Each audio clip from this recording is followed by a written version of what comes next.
So, welcome everybody to the Overseas Development Institute. My name's Kevin Watkins. I'm director here. I think this is probably the quickest turnaround event that we've ever organised, actually, in ODI. It's been put together in less than 24 hours. So, a huge thanks to the team that's been involved in doing that. I think the reason for the urgency is self-evident, that, in Europe, there's been, I think, a real transformation in how we look at the crisis over the past month or so, actually, because of the terrible images that we've been seeing on TV and so on. But of course, for people in the region, this is a crisis that has been going on for 4 years. It's rooted in a conflict that has probably generated the biggest single reversal in human development of the modern era. This is a country that's gone from education indicators comparable to Thailand to education indicators comparable to Chad in the lifetime of a single primary school generation. So, this is a dramatic turnaround. It's had devastating consequences for neighbouring countries in the region, and it confronts the European Union, the international community, the humanitarian community, with challenges that I think are unprecedented in scale and scope since the Second World War. So this is an opportunity for us to debate some of the issues. We've got a fantastic panel, and thank you to all of them for agreeing to participate at a very short notice. I'm not going to go into long descriptions of the CVs of the panelists, but to very briefly introduce them, on my right is Ruba Mohsen, who heads a non-government organisation working directly with refugees in Lebanon. And I must say, actually, Ruba has just today submitted her PhD, and she's, for someone who's just finished a PhD, looks extraordinarily relaxed, I have to say. But welcome, Ruba. Michaela Gavas, who's an ODI colleague who leads our work on the European Union. Andrew Mitchell, who I think many of you will know, who's MP for Sutton Coldfield and was Secretary of State for International Development from 2010 to 2012, and not just as Secretary of State, but since then has been very actively involved in debates on the crisis. Sara Pantoliano, who heads our humanitarian work here in ODI, and Stephen Hale, who's head of the Refugee Council here in the UK. So a huge welcome to all of you. The format that we're going to use is more question time than lecture. So I'm going to invite each of the panelists to give fairly short introductory remarks. Perhaps if they want to debate across the panel, that we can do that as well. But I want to try and leave around an hour for debate and discussion with the audience at the end. So the premium in this initial phase is on brevity. But I want to start, Ruba, with you, because I think we've all become horribly familiar with some of the images and the headline numbers, but you're working directly with the people behind the numbers. So perhaps if you could give us a sense of the human face behind this crisis.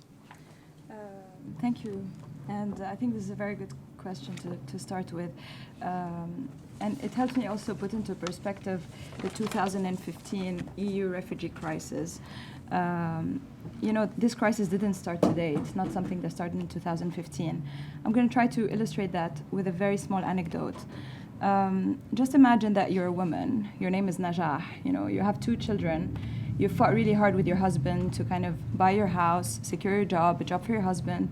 You're really settled in your home in the suburbs of Homs. It's 2010. Everything's going all right with you. And then the Popular Revolution starts. And it's hope. Everyone's happy about it. A few months into it, you lose your house. Your house gets bombed. And then you move from suburb of Homs into besieged Homs. You're pregnant. You're 8 months pregnant. It's almost your due date.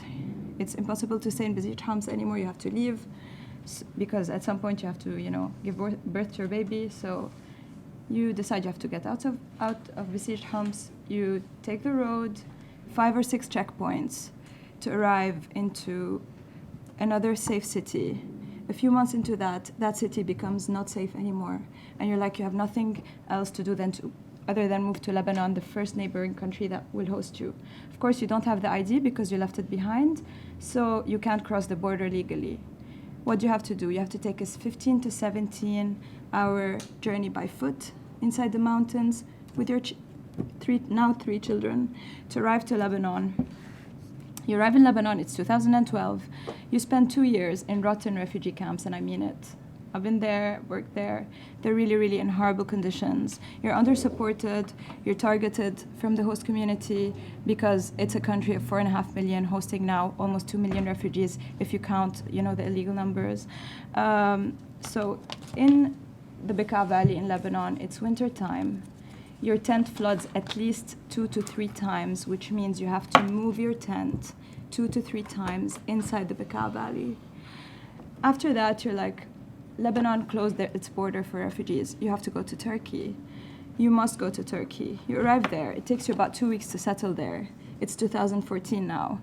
You live there for around a year under horrible conditions. Your 3 children are still out of schooling. You can't take this anymore. You hear that the AKP, which is the party that supposedly supports your president in Turkey, is having electoral setbacks. So you're scared. You also receive a text message from the World Food Program telling you that actually, sorry, we don't have money anymore. So maybe tomorrow we won't be able to bring you your food basket. So no more funding for you. You must leave to Europe. It's now 2015. Your family is still under shelling. They're still under bombing. You hear people think that it's all about ISIS, and it saddens you that people actually don't get it still. You hear that Lebanon is closing their borders. You hear the war is never going to end, and you feel that the war is never going to end. So you set a target. I'm going to leave and go to Europe.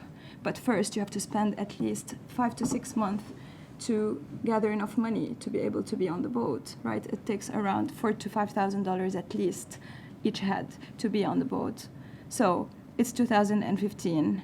You have to leave. This is the person who is on the boat. This is the person being policed at borders. This is not the 2015 EU refugee crisis. It's not.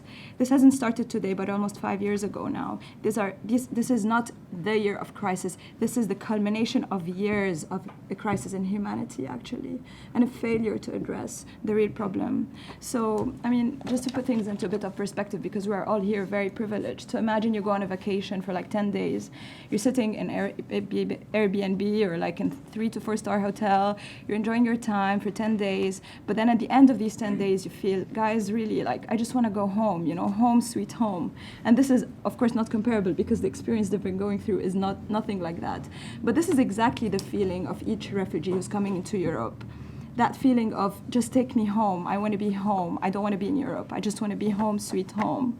So, they're not a swarm of migrants. They're not here because it's the European dream, or, they're not here because they love to be numbered on their arms, or, to be tripped by photographer, by journalists.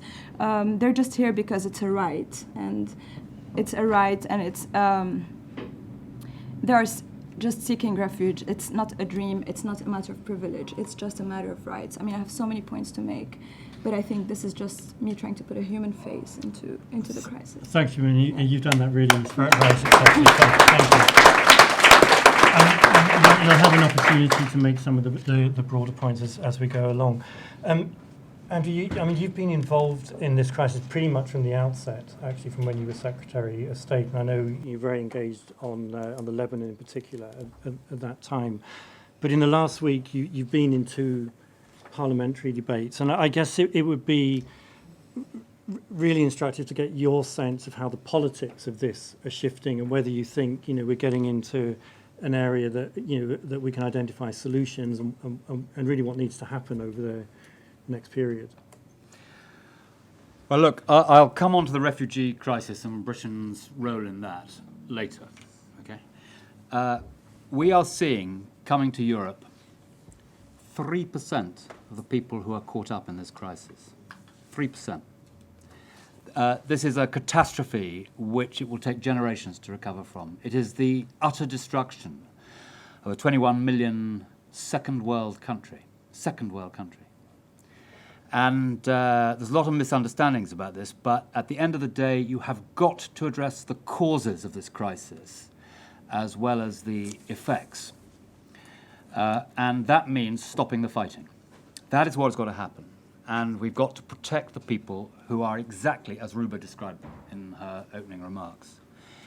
And we do that in the first initial stage now by using this public empathy caused largely by the terrible photographs of the little boy, aged 3, dead on the seashore. Photographs that could have been replicated several times a day, every day, for the last 3 years on the European shore.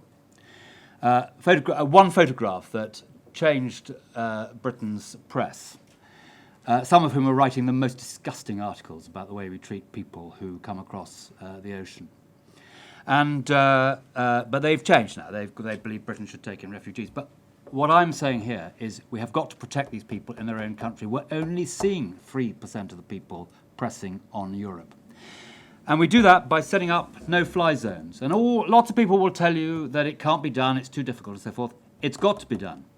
And I have called this week for the British government to launch the most extraordinary, immense diplomatic initiative with the United Nations, Iran, Russia, Jordan, Egypt, Saudi, Iran, all countries which have an impact on this crisis, who have clients who are fighting in Syria, amongst 100 groups who are destabilizing that country, that we have got to have these safe havens, and it can be done. It needs to be under UN aegis.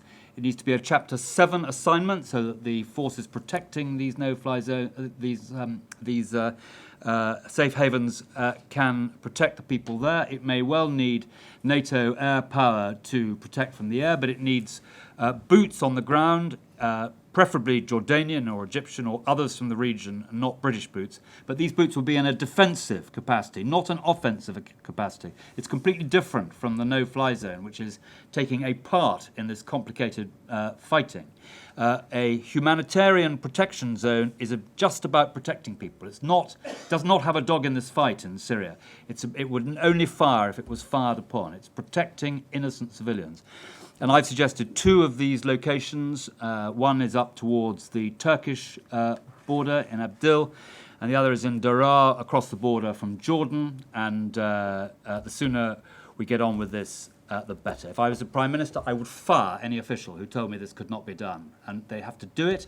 They have to go round the international community, and they have to get support. Britain has a superb network of diplomats. Everyone, even the Russians, understands what this crisis is doing to international order.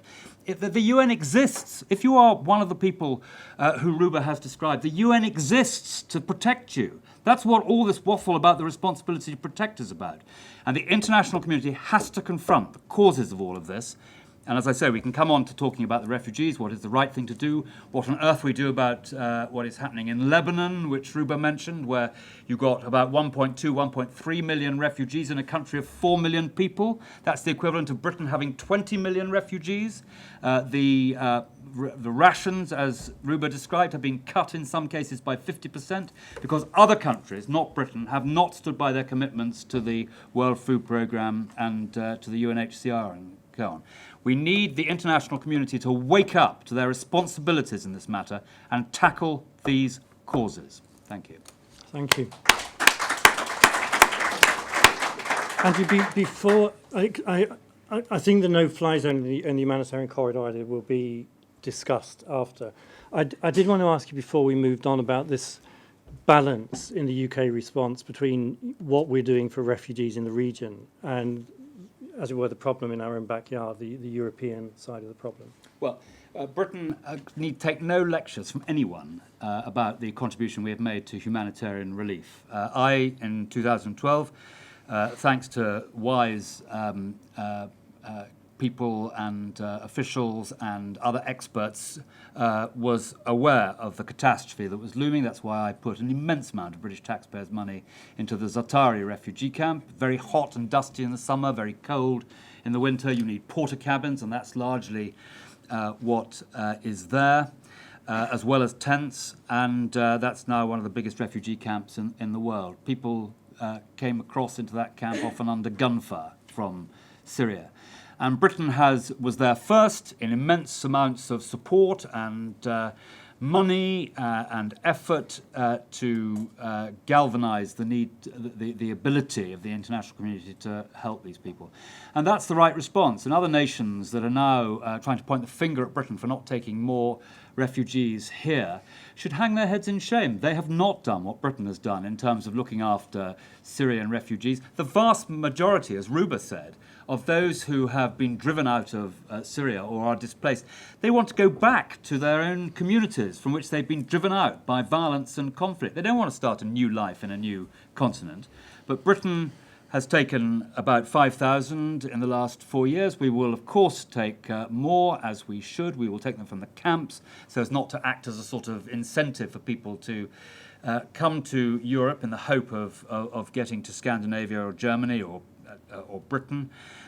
We will certainly take more. But any idea that that is the solution or that Britain has not done its stuff and that we can be proud of what Britain has done is absolute rubbish. Okay, thank you. Sarah, obviously this has been an unprecedented challenge for the humanitarian system and the humanitarian architecture with very strong links to the broader development issues for the region. Could you just, give us your sense of, how effectively the humanitarian system is responding? Well, I think if this was a test for the humanitarian community, and I think the wider assistance community is a test we have failed in many ways. I think Syria was symptomatic of a wider problem with responses to this displacement crisis more generally. We know a lot from research, we know a lot from analysis that's been done over, on many crises. That displacement crises tend to be protracted, tend to go on for several years. We're just about to publish actually quite a comprehensive study, I'll flag it here, on protracted displacement. Will come out next week, which systematizes some of this learning. So we know, from research that most displacement crises, that less than 40% of refugee crises are resolved within 3 years, and most last for decades. We also know that once a refugee has been displaced for 6 months, is likely to be displaced for at least 3 years. And we know over the past decades that 80% of refugees were in a state of protracted displacement at any given time. So we know from the outset that once you are displaced in a conflict, and you are displaced for more than 6 months, you're going to be in protracted displacement. You're going to be in this situation for more than 3 months, for more than 3 years. So what this means is that governments need to recognize this protractedness from the beginning. And what this means is that the typical humanitarian short-term interventions are inadequate, are not going to address the crisis properly. And that's what we see in Syria. We've seen emergency appeal after emergency appeal, and what people want, and what have wanted from the beginning and want all the more 5 years later, is education. It's education for their children. It's fulfilling their aspirations. It's what we are not able to fulfill by continuing to invest in only, keeping them alive in camps or giving, some survival sustenance, through the provision of humanitarian assistance. They want jobs. They want to be able to fulfill their aspirations by working. They want the right to work. In many of the countries of first asylum, they don't have the right to work. And that is something else that drives them out of these places because they are not able, to fulfill their aspirations. So investing in these countries, investing in long-term development is essential. It's something we're starting to think about now. It's something that needs to happen more systematically. But investing in neighboring countries, is not going to be enough. I think, as Andrew was saying, this is a crisis of incredible proportion. It's a global crisis, and it requires a global response. It actually goes beyond the Syrian refugees because, we see big refugee caseloads and migrant caseloads, of course, from Afghanistan, from Pakistan, from a lot of other places. But Syria alone has created, a global emergency, which I think is, as consequences, they are far-reaching, they are irreversible, on all sorts of fronts, politically, economically, security. And so they require a response that goes beyond Europe, goes beyond the UK, goes beyond Europe. They require a global response. And I think there are three main things, that we need to focus on. I mean, the first one is, around resettlement, but it's not about EU resettlement. I mean, the US has taken 1,500 Syrian refugees. Canada has taken 1,074. Australia, 2,200. These are beautiful figures for a country that has seen 4 million refugees over the last few years. It's not just about Europe. Secondly, requires adequate assistance, adequate investment in the countries of first asylum. The caseloads that we see in Lebanon and Jordan, we can't even think about, but they're not being supported, in a commensurate way. And so, supporting these countries to really address, the refugees in a way that, enables them to fulfill their aspirations around education, around jobs, is essential. And last and most important, and I fully agree with Andrew, is political. But I personally am very skeptical about the safe havens. We can discuss that later. I think the issues are around addressing the politics around the crisis and engaging with the Gulf countries. They are pivotal in the crisis, is one thing that we haven't done enough systematically, particularly in Europe, and needs to be done urgently. Thanks, Sarah. Thank you. So I just want to follow up on one point that you made, that because if you look at the refugee situation in the region, around 4 million people, and I spent a couple of weeks in the Bekaa Valley a little while ago and spent time with secondary school kids from Homs, actually, who are now child labourers picking fruit because there's no education provision. So there was some shelter but no education provision, that people aren't allowed to work in the camps in Turkey. And I just wonder what this tells us about the rules of the game for refugees. That there's clearly something that's going wrong with the underlying rules, as it were.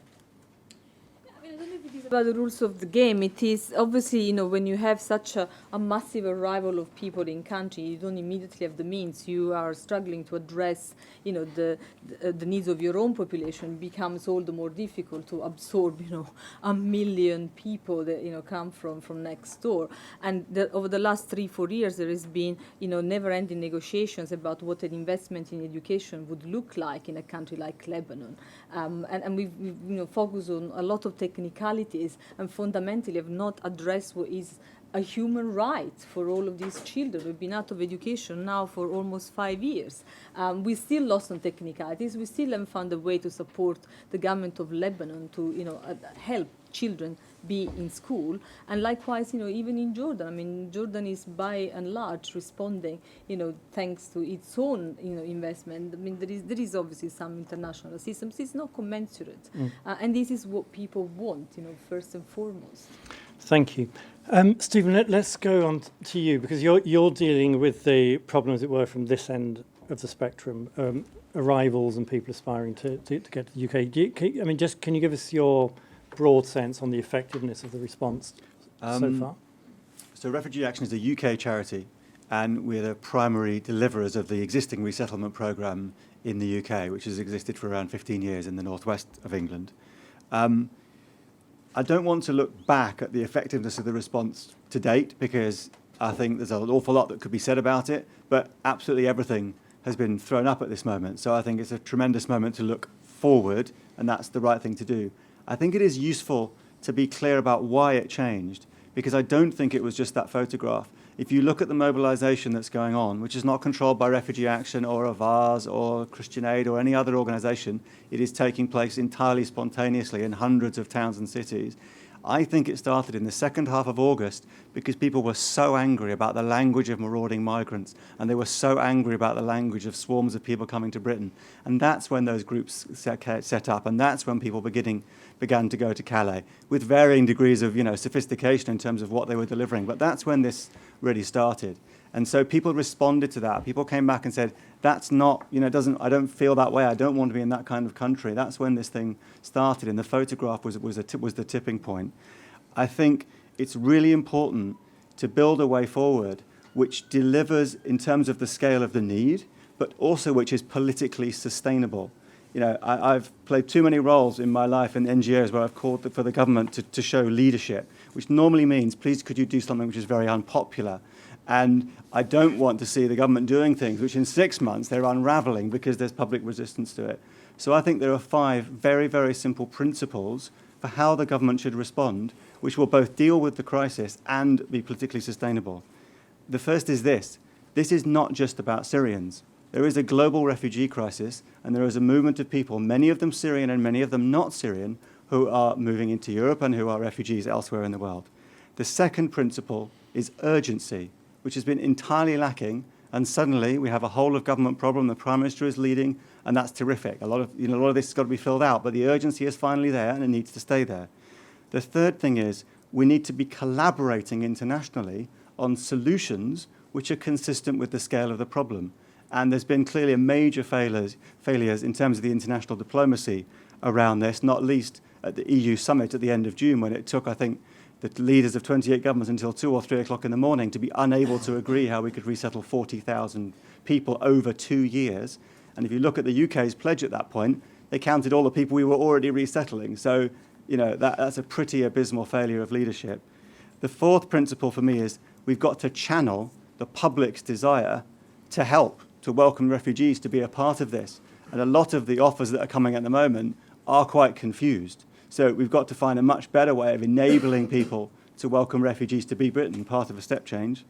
And then the fifth principle is that on resettlement and relocation, it's got to be designed around the needs of the refugees who come on those programs. We cannot drop teenagers off at Bob Geldof's house. So we have got to be very, very clear about how we manage this in order to meet the needs of those vulnerable people, not have them sort of carried on the kind of emotion that we've got at the moment, which is brilliant, but has got to be productive. Thank you.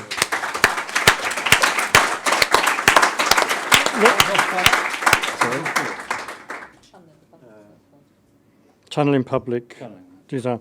Let me just ask you the obvious question. What does it mean collaborating internationally in practice? I mean, what would you be looking for out of a multilateral conference or agreement that we don't currently have?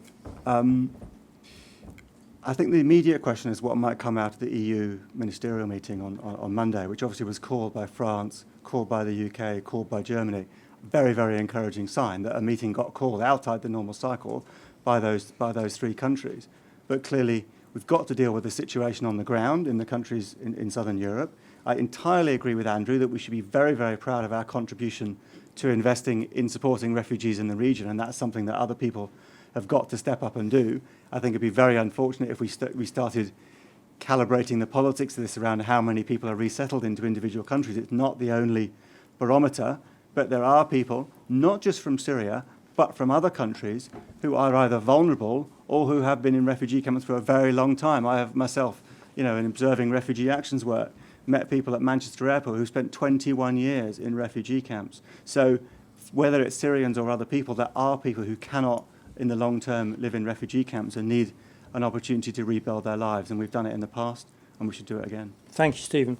And actually, thank you for opening up the EU angle, because that's a perfect segue to Michaela. So, Michaela, we've had the Juncker framework, but obviously this has put European institutions and the Commission under enormous pressure. I mean, could you just give us your sort of general sense before we get into a more detailed discussion of the effectiveness of the European response and the constraints, political and institutional constraints that they're operating under? Yeah, sure. So the EU's response to the refugee crisis has been characterized as dysfunctional, disjointed, insufficient, and so on. And some of the reasons have already been mentioned, actually: the lack of leadership, the lack of a coherent and coordinated approach, some of the poorly designed mechanisms, which we're seeing with some of the Schengen rules as well. But I think the biggest failure so far has to lie with the member states. The sheer lack of collective action is in this case, in fact, unprecedented. The EU has actually tried to harmonize asylum rules, and there is a common asylum system. But the core business of migration policy, which is, in fact, the number of people to be admitted into a country, rests with the member states. And we see really stark differences in regulation, in the level of compliance to the EU directives, and so on, amongst the member states. So, the chances of actually being granted protection are so different across the member states that it's been characterized as a lottery.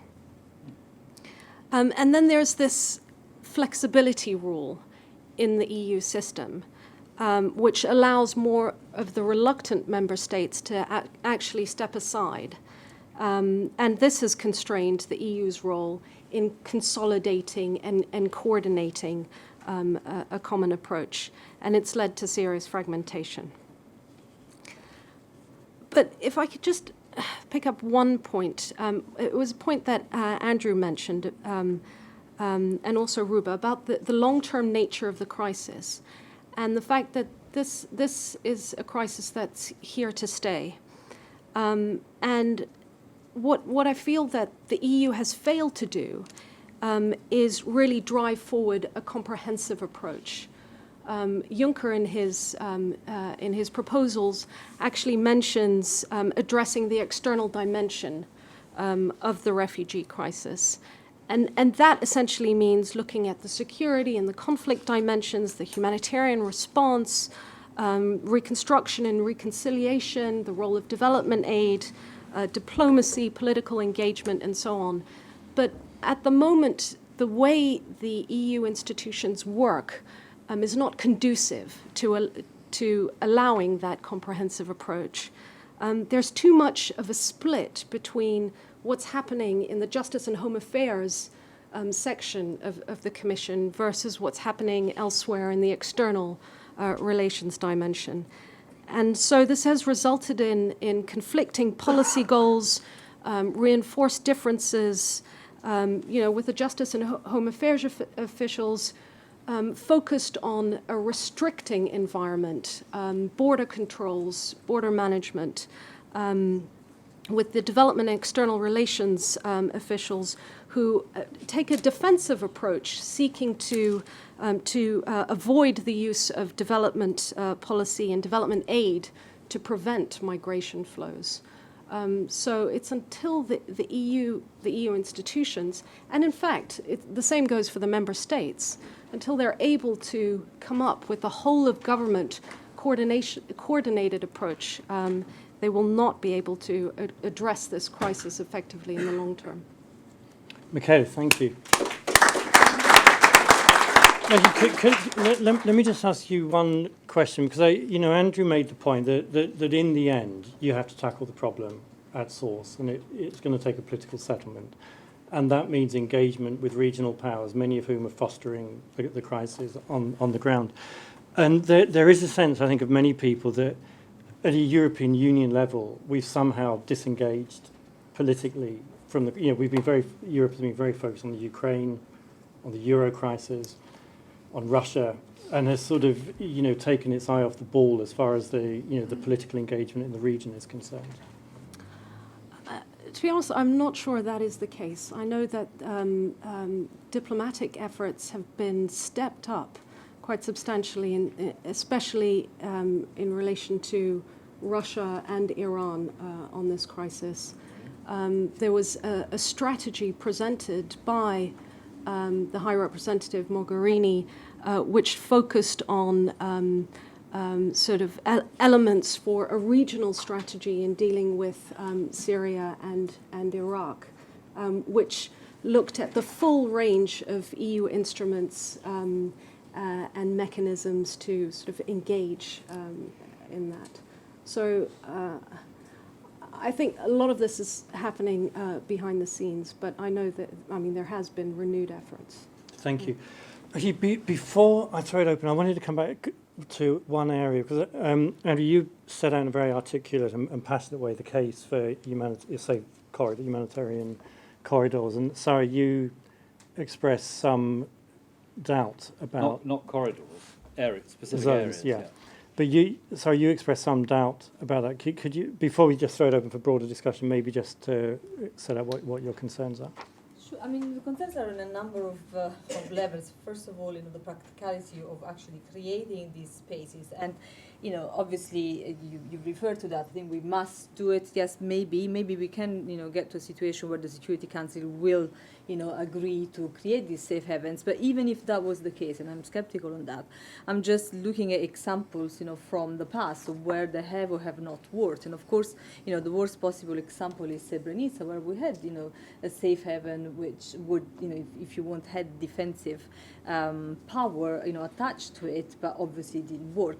You can argue that they have worked in other cases. In South Sudan, if you want, the protection sites are a kind of safe haven. The UN bases where a lot of people have taken refuge are a sort of safe haven. But long term, what does that give to us? I mean, is people are actually trapped in these locations, can't get out, have no ability to move beyond the perimeter of these areas.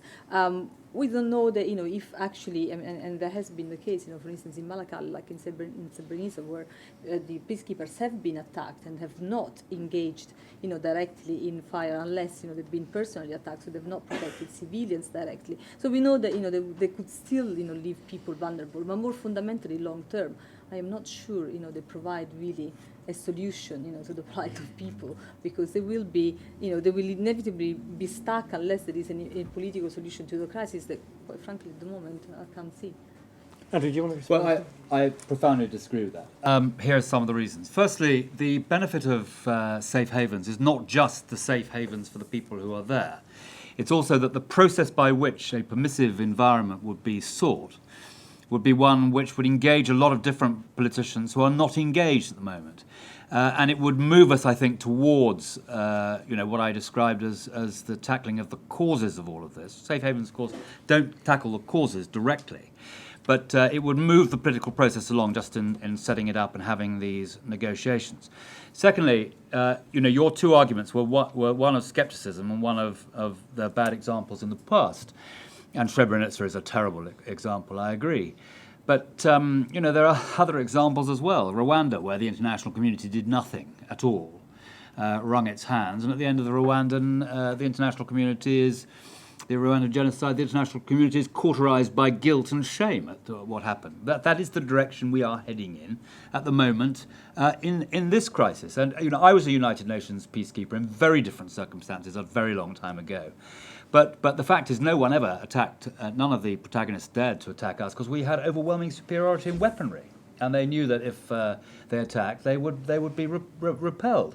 And that's what you have to do. You have to the international community has to say, these guys who are defending these civilians are only there for the defensive purposes. They're not going to fire on anyone. But if they are attacked, they will respond with overwhelming force. And that is how you avoid the bad examples of the past. So, it's not easy. Goodness me, it's extremely difficult. It's incredibly difficult. And there'll be lots of people saying what you're saying, of course. But look at what is happening. We are addressing the refugee crisis with 3% of the people who are displaced. 3%. What about the other 97%? And that is why we have to defend them. We have to properly fund these refugee camps, which are not being properly funded, as Ruba explained. And we have to set up these safe havens. Coming to Europe is not the answer. Of course, we will discharge our humanitarian duties. We will take more refugees.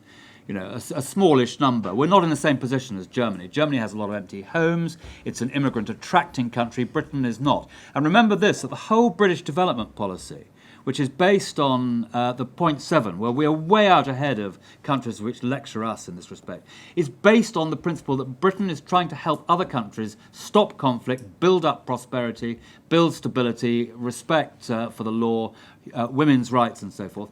And in Britain, we will undermine the whole of that policy if we say, well, we can't do that.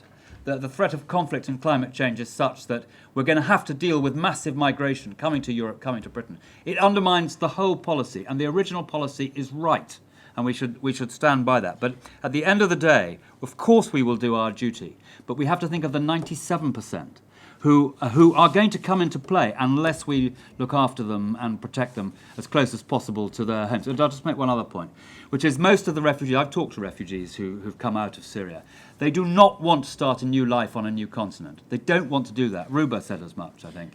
They do not want to do that. They want safety. You're quoting me for a lot of points that I don't agree on. Well, then you must. I'm going to give you an opportunity. Then you must stop me. But most of these refugees do not want to start a new life in a new continent. They want to go back to their communities when it's safe to do so and when the fighting has stopped.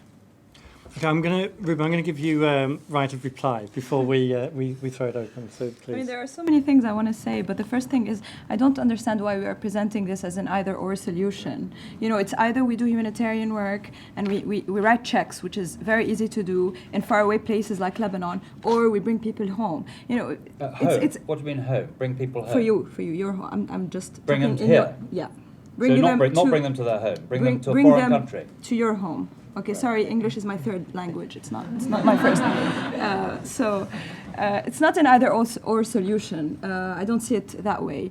You mentioned numbers that I'm not sure about. I mean, the UK has taken so far 216 Syrian refugees. No, we've taken 5,000 asylum seekers, people who have people who are already here. No, people who are already here. Well, they got here. They got here, which brings me to my other point. Precisely, how are people arriving here? What are the routes that they are arriving here? Can't we not provide safe routes for people to come here instead of pushing them into going on boats? This is another point I want to make. Also, just to go back into writing checks. So you're saying that it's better to keep on sustaining refugee camps in Lebanon, which you said hosts now a huge number of refugees and can't sustain it. What's the difference between bringing refugees then to Lebanon than bringing them to the UK? Let me explain. I know you're going to tell me like they're going to start a life again in another country. However, please allow me to finish my points first. Aid money should be sustainable. A lot of this money Sarah spoke about, how efficient is. I mean, this is not the first time that we've seen such a crisis. But it seems like, as usual, we are dealing with this as if it's the first time that we are dealing with such a crisis, because when the locals come and say we need education for these children in 2012, it takes a whole year for the international organizations to say, oh, actually we need education for these children. The majority of the money is going into barely sustaining these refugees, not into development, not into giving them a dignified sense of life. Even arriving in the UK or in the European countries is not in really dignified ways. I've been in closed rooms where numbers have been discussed and divided between countries. Oh, I prefer to have actually 2% from these refugees to be gay. Oh no, actually Christians. You know what? We need doctors and engineers in this country. This is a matter of right, not a matter of picking and choosing the right refugees to come in which country. And I think before. That's it for now. I have more to say. Thank you. And I'm going to give you plenty of opportunities to reply to that. But I do think there's one issue that you raised, which is really an important one, which is is at the heart of some of the horrible things we're seeing, which is this lack of humane and efficient processing of asylum claims at the appropriate points in the system, which is driving many people into very high-risk environments. I want to welcome an addition to the panel, which is Lord Williams, who's a former UN Under-Secretary General. Lord Williams, if you don't mind, what I'm going to do, I'm going to just take a few questions from the floor first, and then I'll give you an opportunity to get a sense of the discussion and bring you in.